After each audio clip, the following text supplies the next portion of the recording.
kukwento at gawa ng ayoko kong magkwento na kami-kami lang. Gusto ko makita nyo kung paano, kung ano ang gusto niya sabihin. Manang Ian, tingnan mo nga kung may face mask dyan. Tingnan mo nga kung kahit anong pwedeng face mask o kahit na ano lang. Meron. Ito na. Kompleto tayo.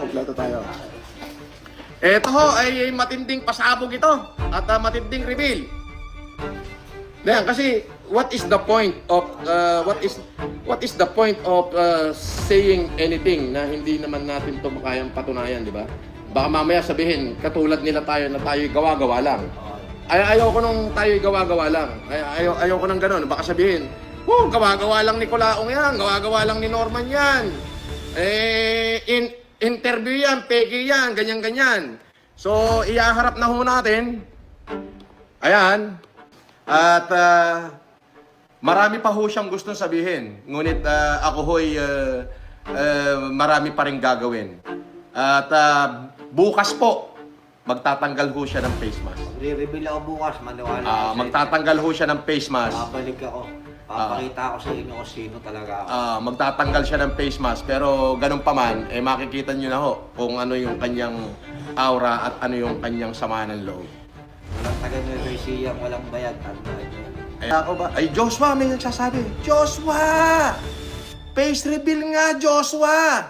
Soon. Bukas po. Bukas, magte-face reveal siya.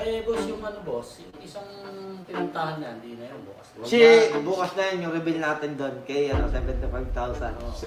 Para magandang kwento. 75,000? Bukas na siya. Bukas na, okay. Sige. Binayaran na 75,000. Basta bukas na siya 75,000. Tama yan, boss, bukas.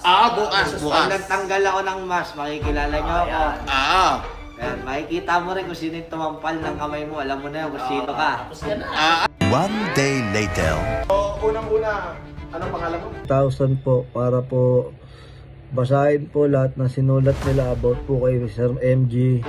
Nandun po ako noon sa motor shop po, malapit po sa subdivision nila na naghahanap po sila ng mga tao. Sakto po, nung paglabas ko po ng motor shop at mananangalian na po ako, nakita po nila ako, tinanong po nila kung gusto ko daw po ng 50,000. Bibigyan daw po nila ako. Tinanong ko po kung anong gagawin ko. Sabi po nila, babasahin ko lang daw po yung mga sinulat po nila na script para po sabihin kay Sir MG habang binibidyoan po nila ako. So ngayon, sabi po nila, pagka daw po nagpabalak po ako magtayo ng sarili ko pong negosyo na motor shop. Kasi nga po, gusto ko na po magbago, gusto ko na rin po maging maayos yung buhay namin.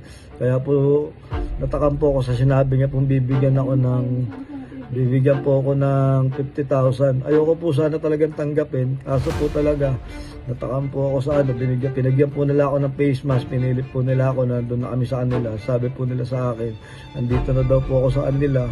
Gawin ko na lang daw po para daw po makuha ko ng 50,000. Nung pagkatapos po namin, di po nila ako binigyan lang po nila ako ng 2,000. Tapos po, sinabihan po nila lahat po ng guard doon na wag daw po akong papapasukin.